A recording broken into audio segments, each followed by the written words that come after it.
எல்லாருக்கும் வணக்கம். நான் I should start with GV. ஜிவியோட ஃபர்ஸ்ட் குவாலிட்டி கேரக்டரிஸ்டிக் குவாலிட்டி தான். எந்த நேரத்துலையும் டயர்டே ஆக மாட்டார். ஏன்னா நான் வந்து நைட் 2 மணிக்கு ஃபோன் பண்ணி ஒரு ஐடியா வந்திருக்கு, அதை பற்றி பேசலாம், எங்கே இருக்கீங்க அப்படின்னு கேட்பேன். அவர் நீங்கள் எங்கே இருக்கீங்க, இது நான் ரொம்ப நாளைக்கு முன்னாடி, இப்போ இல்லை, ரொம்ப நாளைக்கு முன்னாடி, நீங்கள் எங்கே இருக்கீங்க, நான் இங்கே தான் இருக்கேன், பக்கத்தில் தான் இருக்கேன், நான் ஸ்டுடியோவில் தான் இருக்கேன், வாங்க அப்படின்னு. ஹி இஸ் நெவர்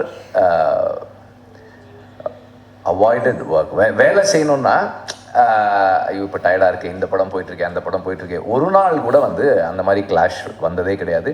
எந்த டைரக்டர் எந்த நேரத்தில் நான் உங்களை மீட் பண்ணணுன்னாலும் இம்மீடியட்லி ஹீல் ஹாவ் டைம். அது வந்து ஒரு பெரிய skill. And he is never been tired. And எப்போவுமே ஒர்க் பண்ணுறதுக்கு யோசிச்சதே கிடையாது. அண்ட் ஒரு 10 வருஷம் மியூசிக் டைரக்டராக இருந்துட்டு தென் சடன்லி செட் எனக்கு போர் அடிக்குது, ஐ வாண்ட் டு ஆக்ட். அப்போது எதுக்கு நடிக்கிறீங்கன்னு எதுக்கு நடிக்க போகிறீங்கன்னு கேட்ட ஆட்களில் நானும் ஒரு ஆள் தான். எதுக்கு உங்களுக்கு தான் மியூசிக் தான் பண்ணிகிட்ருக்கீங்களே, நல்லா தானே இருக்குது, இது பண்ணலாமே அப்படின்னா, இல்லை ஐ வாண்ட் டு ட்ரை இட். சரி பண்ணுங்க. தென் அங்கேருந்து எஸ் இல்லை, ஆக்சுவலாக அவர் என்ன சொன்னார்னா, இல்லை எனக்கு ஒரே ரூம்குள்ளேயே இருந்து ரொம்ப போர் அடிக்குது, எனக்கு I want to go out, நான் எப்படி வெளியே போகிறது, I want to be an actor அப்படின்னாரு. சரி ஓகே பண்ணுங்க. I was not very convinced. பண்ணுங்க அப்படின்னு. எனக்கு உள்ளுக்குள்ளே என்ன இருந்ததுன்னா, ஒரு கம்போசராக நல்லா ஒர்க் பண்ணிகிட்ருக்காரு, இப்போ இவர் எதுக்கு நடிக்க போகிறாரு அப்படி தான் எனக்கு தோணுச்சு அந்த நேரத்தில். ஆனால் அவர் நடிக்க ஆரம்பித்ததுக்கப்புறம் அவரோட மியூசிக்கோட ஃப்ளேவர், அதோட டெப்த், அதோட ரேஞ்ச் இன்னும் அதிகமாச்சு. Which means the experiences of being an actor has contributed to him being a better composer. அந்த மாதிரி தன்னுடைய ஒவ்வொரு ஒர்க்கையும் தனக்குள்ள தன்னை டெவலப் பண்ணிக்கிறதுக்கு, தன்னை இம்ப்ரூவ் பண்ணிக்கிறதுக்கு எப்போவுமே ட்ரை பண்ணிகிட்டு இருக்கிற ஒரு ஆள். And he is learning every day, கற்றுக்கிறதுக்கு ஓப்பனாக இருக்கார். And from the first film, இப்போ இந்த படத்து ட்ரெய்லர் அந்த சாங்ஸ் வரைக்கும், the way as an actor he has improved himself, evolved. எவ்வளோ கம்ஃபர்டபுளாக இன் ஃப்ரண்ட் ஆஃப் கேமரா அவரால் இருக்க முடியுதுன்றது வந்து அகெயின் அவர் தொடர்ந்து கற்றுக்கிறதுக்கு ரெடியாக இருக்கார், தொடர்ந்து ஒர்க் பண்ணிக்கிட்டே இருக்கார். He is working on himself, he is working on the craft, he is working on the artistic abilities of his potential. தனக்குள்ளே இருக்கிறத இன்னும் எப்படி மேம்படுத்திக்கலாம், இம்ப்ரூவ் பண்ணிக்கலாம்னு தொடர்ந்து ஒர்க் பண்ணிகிட்டே இருக்கார். அண்ட் இந்த ஒரு கொஞ்ச நாளைக்கு முன்னாடி திடீர்னு ஒரு நாள் ஃபோன் பண்ணி, Vetri I'm going to become a producer அப்படின்னாரு. ஓ பண்ணுங்க அப்படின்னு. நான் பயங்கர எக்ஸைட்டிங்கான ஒரு ஃபில்ம் பண்ணுறோம், நாங்கள் சூப்பரான ஒரு படம் பண்ணுறோம், நான் ஃபஸ்ட் டைம் ப்ரொடியூஸ் பண்ணுறேன். ஓ சூப்பர், நல்லா பண்ணுங்க அப்படின்னு. யார் டைரக்டர் அப்படின்னா, ஃபஸ்ட் டைம் டைரக்டர், சூப்பர் படம், பயங்கரமான படம், சூப்பராக நான் பண்ணுறேன், பயங்கரமான. இது வந்து first what is the first like you said? அவங்க அப்பவே ஃப்ரேஸ் பண்ணிட்டாங்க. இது first C fantasy adventure in India, first time பண்ணுறோம், பெரிய பட்ஜெட்டில் பண்ணுறோம். ஓ சூப்பர் ஜிவி பண்ணுங்க. அந்த எக்ஸைட்மெண்ட் வந்து of getting excited about everything that he does, the conviction he has to do a film like that. And அவர் அஸ்வத் சொன்ன மாதிரி நானும் அந்த செட்டுக்கு போனேன். நான் எதுக்கு போனேன்னா, எனக்கும் வந்து ஒரு படத்துக்கு இந்த மாதிரி ஒரு லான்ச்சு, அதிலெல்லாம் வந்து ஏதோ இருக்குன்ட்டு, சரி என்ன பண்ணியிருக்காங்க செட்டில் பார்க்கலாம் அப்படின்னு போனால் ஐ வாஸ் அமேஸ்ட். உண்மையிலேயே வந்து ஒரு ஒரு பியூட்டிஃபுல் எக்ஸ்ட்ராடனரி செட்டு பண்ணியிருந்தாங்க. அது உள்ளே போனால் அந்த ஒர்க்கிங்ஸ் எல்லாம் காட்டினாங்க, அந்த ஹைட்ராலிக் எப்படி, அந்த லான்ச் எப்படி மூவ் பண்ணுது, வேவ்ஸ் எப்படி வருது. அண்டு அவர் வெறும் மழை தான் சொன்னார், பனி வேறு வந்துச்சு, மழை பனி எல்லாம் வந்தது, பயங்கரமாக இருந்தது. இப்போ நான் வந்து எனக்கு மைண்டில் ஒரு பட்ஜெட் கால்குலேஷன் இருந்தது. ஓகே சரி இவ்வளோ பட்ஜெட் ஆகிருக்கும் ஆனால் யோசிக்கிறேன், படத்தோட பட்ஜெட்டே இதில் வந்து ஒரு ஒரு இதை விட கொஞ்சம் தானே சொன்னாங்க, அதிகமாக தானே சொன்னாங்க, மொத்த பட்ஜெட் இதில் போட்டால் எப்படி பணம் எடுப்பாங்கன்னு நான் என்ன பட்ஜெட் ஆச்சுன்னு சொன்னேன், கேட்டேன். நான் எக்ஸ்பெக்ட் பண்ணதில் 10% தான் அவங்க பண்ணிட்டாங்க. எக்ஸ்ட்ராடினரி ஒர்க், இவ்வளவு பெரிய ஒர்க்கை இவ்வளோ காஸ்ட் எஃபெக்டிவாக எப்படி அச்சீவ் பண்ணாங்கன்னே தெரியல. நான் 2-3 தடவை கேட்டேன், அதான் பட்ஜெட்டா பயங்கரமாக இருக்கேன்னு கேட்டேன். Very beautifully done set. And அந்த செட்டில் எல்லா நடிகர்களும் சொன்ன மாதிரி நடிக்கிறது ரொம்ப கஷ்டம். ஏன்னா நம்ம மேலே ஏறி போகிறதுக்குள்ளேயே அந்த தண்ணி எல்லாம் பட்டதால் ரொம்ப ஸ்லிப்பரியாக இருந்தது. அதில் மழையை போட்டிருக்காங்க, எல்லாம் பண்ணி இதில் நடிக்கிறது வந்து உண்மையிலே கஷ்டமாக தான் இருந்தது. பட் தென் கஷ்டப்படுறது தான் அந்த அந்த ரிசல்ட் இருக்கும். And we all ready to do it. So அந்த அவ்வளவு கன்விக்ஷனோட ஒரு ப்ரொடியூசராக அண்ட் ஒரு ஆக்டராக ஒரு கம்போசராக ஜிவி ஒர்க் பண்ணக்கூடிய அளவுக்கு இந்த அவருடைய நம்பிக்கைக்கு பாத்திரமான டைரக்டர். அவரை வந்து we need to it's not easy to convince people with our ideas. ஏன்னா ஒரு டைரக்டருக்கு வந்து எஸ்பெஷலி ஃபஸ்ட் டைம் டைரக்டருக்கு அவங்க சொல்கிற வார்த்தையை வச்சு ஒருத்தர் பணம் போடணும்னா அது சாதாரண விஷயம் கிடையாது. நீங்கள் வந்து it is not just your words or idea, it is your personality and your character. உங்களை நீங்கள் எப்படிப்பட்ட மனிதன்றதால தான் அந்த இன்வெஸ்ட்மெண்ட் வந்திருக்கே தவிர not just because of your idea. So நீங்கள் அதையும் நீங்கள் வந்து கவனமாக you just keep yourself intact, save yourself from whatever that's going to come after this. வெற்றிக்கு பிறகு வரக்கூடிய எல்லாத்துலேருந்தும் பத்திரமா உங்களை பாதுகாத்து வச்சுக்கோங்க. And the whole team, cinematography அன்னைக்கு நான் அங்கே வரும்போதே பார்த்தேன் வே தி வே ஷூட்டிங். அண்ட் இப்போ இங்கே ஃபைனல் பார்க்கும்போது ரொம்ப ரொம்ப நல்ல work. And all the actors and the technician, this is basically a technicians film. Technicians எல்லாருமே ரொம்ப சிறப்பாக ஒர்க் பண்ணியிருக்காங்க. நம்ம whatever that we have seen அதுலேயே நமக்கு தெரியுது. ரொம்ப நல்ல work, cinematography, art direction, VFX and as always assistant directors and assistant all the எல்லா டிபார்ட்மெண்ட்லுடைய உதவி இயக்குநர்கள், உதவி ஒளிப்பதிவாளர்கள், ஆர்ட் டிபார்ட்மெண்ட்னுடைய அசிஸ்டன்ட்ஸ் எல்லாருடைய கான்ட்ரிபியூஷனும் பெருசாக இருக்குது. அண்ட் நடித்த எல்லா நடிகர்களுக்கும் என்னுடைய வாழ்த்துக்கள். இந்த படத்தினுடைய கமர்ஷியல் சக்ஸஸ் ஜிவி மாதிரி ஒரு பேஷனட்டான ப்ரொடியூசரை இன்னும் நிறைய படங்கள் எடுக்க வைக்கும்.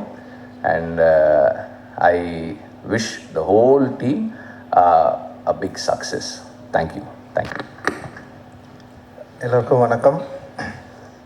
நான் சார் வணக்கம், வெற்றி சார், மற்ற எல்லாருக்கும் வணக்கம். அஸ்வத் வாழ்த்துக்கள். ஜிவி சார் வந்து இந்த படம் ஆரம்பித்ததுலேருந்தே பயங்கர நம்பிக்கையோட அவர் என்ன சொல்கிறது, ஒரு பயங்கர எனர்ஜியாகவே இந்த படத்தை பற்றி பேசிகிட்டே இருப்பார். ஃபர்ஸ்ட் டைம்லேருந்து அந்த விஷுவல்ஸை காட்டி, ஸோ இந்த படம் வந்து டெஃபினட்டாக வந்து ஒர்க் ஆகும். இந்த படத்து மேலே அவருக்கு வந்து பெரிய நம்பிக்கை இருக்குது.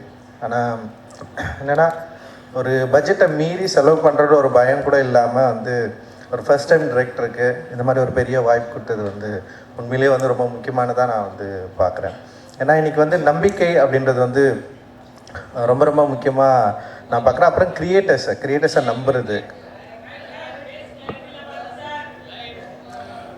கான்செப்டை நம்புறது.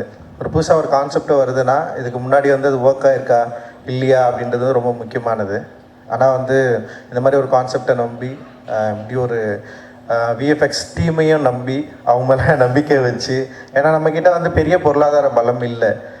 ஒரு மாதிரி ஒரு பயங்கர டெக்னிக்கலாக ஒரு விஎஃப்எக்ஸில் வந்து செம சூப்பராக சவுண்டாக ஒரு படம் பண்ணுறது அப்படின்றது வந்து எனக்கு வந்து ஒரு பெரிய சேலஞ்ச்.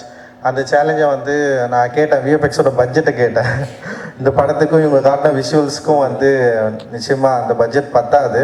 ஆனால் அந்த பட்ஜெட்டில் இதை அச்சீவ் பண்ணியிருக்கிறது பயங்கர கன்வின்சிங்காக இருந்தது. அந்த விஷுவல்ஸ் ஆரம்பத்துலேருந்தே வந்து அந்த விஎஃப்எக்ஸ் டீம் மேலே ஜிவி சாருக்கு ஒரு பெரிய நம்பிக்கை இருந்தது. அவர் தொடர்ந்து அதை பற்றி பேசிட்டே இருந்தார். அண்ட் இந்த டீம் மேலே, குறிப்பாக டிரெக்டர் மேலே, அண்ட் வந்து இங்கே இருக்கிற எல்லாரும் அந்த டெக்னீஷியன்ஸ் மேலே, இங்கே பேசின எல்லார் மேலேயும் வந்து அவர் தொடர்ந்து பயங்கர நம்பிக்கை வச்சுட்டு இருந்தார். அண்ட் இந்த படம் என்னென்னா அவர் வந்து வேறு எந்த படத்தை பற்றி பேசினாலும் வந்து கிங்ஸ்டனை பற்றி பேசுவார். அதோட போஸ்டரை காட்டுவார். அவர் வீடியோ நான் பாருங்கள் இப்படி ஒரு படம் பண்ணிட்டுருக்கோம், ரொம்ப நாளாக அதை விற்கிறதுக்கு வந்து ட்ரை பண்ணிட்டே இருக்காரு. இது எப்படியாவது மக்கள்கிட்ட கொண்டு போய் சேர்க்கணும் அப்படின்னு சொல்லிட்டு பயங்கரமாக ட்ரை பண்ணிட்டே இருக்காரு. அது நிச்சயமாக ஒர்க் ஆகும்னு நினைக்கிறேன். ஏன்னா இன்றைக்கி வந்து அந்த ட்ரெய்லர் பார்க்குறப்போ வந்து அதோட visual quality, sound and music எல்லாமே பயங்கர பிளெண்ட் ஆகிட்டு, அப்புறம் அதோட ஆர்டிஸ்ட்டு, அப்புறம் என்னென்னா அதோட விஎஃப்எக்ஸ் ஒர்க்குடைய அந்த ரியாலிட்டி வந்து உண்மையிலேயே வந்து நிச்சயமாக இதை கரெக்டாக மக்கள்கிட்ட கொண்டு போய் சேர்க்கும் அப்படின்னு வந்து நம்புகிறோம். ஏன்னா இன்றைக்கி வந்து தமிழ் சினிமாவில் திரைப்பட உலகத்தில் வந்து ஒரு படம் எடுத்து ரிலீஸ் பண்ணுறது வந்து ஒரு பெரிய சவாலான ஒரு விஷயமாக தான் தொடர்ந்து இருந்துகிட்டே இருக்குது. அப்படி இருக்கிறப்ப வந்து இந்த மாதிரி கண்டென்ட் பேஸ்டு படத்தை நம்பி எடுத்து இது மக்கள்கிட்ட கொண்டு போய் சேர்க்கணும் அப்படின்றதே வந்து ஒரு மிகப்பெரிய ஒரு விஷயந்தான். அதை அச்சீவ் பண்ணுறதுக்கு வந்து போராடிட்டு இருக்க இந்த குழுவுக்கு வந்து என்னுடைய வாழ்த்துக்கள். அண்ட் வந்து ஜிவி சார் வந்து நான் வந்து ஃபஸ்ட்டு வந்து வெற்றிமாறன் சார் படம் பண்ணிருக்கிறப்பே வந்து நான் யோசிப்பேன், எப்படி இவர் கூட சேர்ந்து ஒர்க் பண்ணுறாரு, என்ன விஷயம் இருக்குது அப்படின்னு சொல்லிட்டு நான் வந்து யோசிப்பேன். எந்த மியூசிக் சென்ஸ் வந்து அவருக்கு ரொம்ப பிடிச்சிருக்கு அப்படின்னு யோசிச்சுட்டு இருக்கிறப்போ எனக்கும் அவருக்கும் வந்து ஒர்க் பண்ணுறதுக்கு வந்து ஒரு வாய்ப்பு கிடைச்சிது. ஜிவி நம்மளை பேச விட மாட்டார். நம்ம பேசுறதுக்கு முன்னாடியே அவர் ஒரு இமேஜினேஷனில் வந்து போயிடுவார். இப்படி தானே சார் வேணும் அப்படின்னு கேட்பார். அண்ட் வந்து எனக்கு ரொம்ப ஆச்சரியமாக இருந்தது. எனக்கு வந்து கதை சொல்கிறதே சரியாக வராது. அப்புறம் வந்து சுச்சுவேஷனும் இன்னும் பயங்கரமாக சொல்லுவேன் நான். அப்புறம் வார்த்தைகளும் எனக்கு வந்து இந்த மாதிரி ஒரு வார்த்தைகள் எழுதியும் வந்து சொல்ல வராது. ஆனால் அந்த சொல்கிற அந்த வார்த்தைகள் அற்ற ஒரு இடைவெளியை சரியாக புரிஞ்சுக்கிற ஒரு டெக்னீஷியனாக நான் வந்து ஜிவியை பார்க்குறேன். உண்மையிலே வந்து அது ரொம்ப முக்கியமானதாக என்ன மாதிரி கிரியேட்டர்ஸ்க்கு வந்து ரொம்ப முக்கியமானதாக நான் வந்து பார்க்குறேன். ஏன்னா வந்து சில விஷயங்களை நம்மளால் சொல்லி புரி வைக்கவே முடியாது. அது அப்படியே மண்டையில் இருக்கோ இல்லை நெஞ்சில் இருக்கோ, அதுலேருந்து வெளியே வராது. அது எழுத்தாகவும் எழுத முடியாது. அப்படி எழுத முடியாததை வந்து சொல்லி புரிய வைக்கிறது வந்து ரொம்ப சவாலான விஷயம். ஆனால் வந்து எனக்கு சந்தோஷ் அந்த மாதிரி பயங்கர கம்ஃபர்டபுளான ஒரு மியூசிஷியன் எனக்கு. அதுக்கப்புறம் வந்து ஜிவி வந்து பயங்கர கம்ஃபர்டபுளாக இருந்தார். நேற்று கூட வந்து வேட்டுவம் பற்றி அவர்கிட்ட வந்து பேசிட்டு இருக்கிறப்ப வந்து கதையே பெருசாக சொல்லலை. ஆனால் அதுக்குள்ளே வந்து ஒரு 3 டியூன் ரெடியா அப்படின்ற இடத்துக்கு வந்து போயிட்டார்.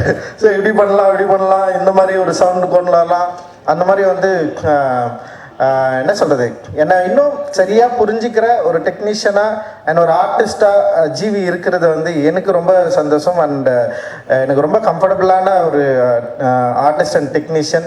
அண்ட் வந்து இந்த டீம் மேலே அண்ட் எல்லார் மேலேயும் வந்து பெருசாக நம்பிக்கை எடுத்து இந்த படத்தை வந்து ஒர்க் பண்ணியிருக்காரு. அது பெரிய சக்ஸஸ்ஃபுல்லாக அமையணும்னு நான் நினைக்கிறேன்.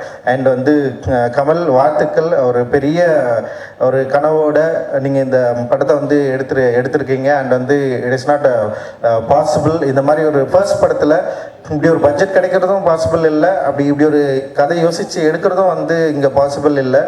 ஏன்னா ஃபஸ்ட் டைம் டைரக்டர்ஸ் வந்து நிறைய லிமிடேஷன்ஸ் இருக்குது. ஃபஸ்ட் டைம் படம் பண்ணிவிட்டு செகண்ட் டைம் பண்ணுறதும் இன்னும் நிறைய லிமிடேஷன் இருக்குன்னு வச்சிங்களேன். ஸோ அப்போ ஃபஸ்ட் டைம் கிடைக்கிறதே பயங்கர லிமிடேஷன். அந்த லிமிடேஷனை வந்து இது மாதிரி ஷார்ட் ஃபிலிம் ஜானர்லேருந்து வந்து உங்களை நம்பி இப்படி ஒரு படத்தை கொடுத்து, ஆனால் நீங்கள் வந்து டெக்னிக்கலாக பயங்கர எக்யூப்டாக ஒரு படத்தை வந்து ஒரு ட்ரெய்லரை நீங்கள் வந்து கொடுத்துருக்கிறதே வந்து ஒரு ரொம்ப முக்கியமான விஷயமா அண்ட் வெரி பாசிட்டிவாக இருக்குது. நிச்சயமாக இந்த படம் வந்து ஒரு பெரிய சக்ஸஸ்ஃபுல் படமாக அமையணும் அப்படின்னு நான் வாழ்த்துறேன். தயாரிப்பாளருக்கும் வந்து ஒரு பெரிய வெற்றி படமாக அமையணும். தொடர்ந்து நடிக்கணும். என்னுடைய ப்ரொடக்ஷன்லேயும் வந்து தொடர்ந்து நடிச்சிட்ருக்காரு அவர். அண்ட் வந்து இவங்க கூட சேர்ந்து ஒர்க் பண்ணிருக்காரு. இந்த ஜேர்னி வந்து தொடர்ந்து இருக்கணும் அப்படின்னு நான் விரும்புகிறேன். அண்ட் திவ்யபாரதி அண்ட் எல்லாருக்கும் என்னுடைய வாழ்த்துக்கள். இதில் நடிச்சிருக்கேன் எல்லாருக்குமே என்னுடைய வாழ்த்துக்கள். மூர்த்தி சாரும் அந்த செட்டை வந்து செம்ம இன்ட்ரெஸ்டிங்காக போட்டிருக்காரு. அண்ட் விஷுவல் வந்து சினிமாட்டோகிராஃபி பயங்கர இன்ட்ரெஸ்டிங்காக இருக்குது. அண்ட் மூர்த்தி சார் செம சூப்பராக எனக்கு ஒர்க் பண்ணி கொடுத்தாரு, உங்களுக்கும் ஒர்க் பண்ணி கொடுத்தாரு. அண்ட் பட்ஜெட் ஃப்ரெண்ட்லியாக ஒர்க் பண்ணுறதுல இன்னைக்கு இருக்கிற முக்கியமான ஒரு ஆர்ட் டைரக்டராக வந்து நான் மூர்த்தி சாரை வந்து நான் வந்து பார்க்குறேன். அண்ட் வந்து சின்ன படங்களுக்கு மக்கள் வந்து திடீர்னு ஒரு பெரிய ஆதரவு கொடுத்துட்ருக்காங்க. அண்ட் வந்து கண்டென்ட் பேஸ்டு படங்கள் ஒர்க் ஆகிறதுனால தியேட்டரில் நிறைய பேர் வரதை நம்ம பார்க்குறோம். சமீபத்தில் வந்து அதுக்கு குடும்பஸ்தன் அண்ட் டிராகன் வந்து மிகப்பெரிய ஒரு உதாரணமாக நம்ம வந்து பார்க்கலாம். அண்டு தயாரிப்பில் சின்ன படங்கள் எடுக்கிறதுல பெரிய சவால்கள் இருந்தாலும், ரிலீஸ் பண்ணுறதுல பெரிய சவால்கள் இருந்தாலும், ஓடிடி பிளாட்ஃபார்மில் வந்து படம் விற்கிறது வந்து மிகப்பெரிய சவாலாக இருந்தாலும், திரும்பவும் தயாரிப்பாளர்களுக்கு இருக்கிற ஒரே நம்பிக்கை வந்து திரையரங்குகள் மட்டும்தான் அப்படின்றது வந்து பயங்கர ஸ்ட்ராங்காக ஸ்ட்ரென்த்னாக ப்ரூவ் ஆகிருக்கு. அண்ட் கண்டென்ட் பேஸ்டு படங்கள் மக்களை இம்ப்ரெஸ் பண்ணுற படங்கள் நிச்சயமாக ஒர்க் ஆகும் அப்படின்றதுக்கு வந்து சமீபத்திய திரைப்படங்கள் வந்து உதாரணமாக இருக்குது. என்னை போல் இயக்குனருக்கும் தயாரிப்பாளருக்கும் பெரிய நம்பிக்கையை உருவாக்கி கொண்டிருக்கிற தமிழ் சினிமாவுக்கும் தமிழ் சினிமா ரசிகர்களுக்கும் எல்லாருக்கும் என்னுடைய மிகப்பெரிய நன்றி, வாழ்த்துக்கள். நன்றி. Thank you. Thank you so much, sir. Unga busy schedule lende nikku vandadukku it means a lot to the team. So the next person I'm going to invite on stage. மறக்காம நியூஸ் பேஸ்க்கு சப்ஸ்கிரைப் பண்ணி bell ஐகானை press பண்ணுங்க.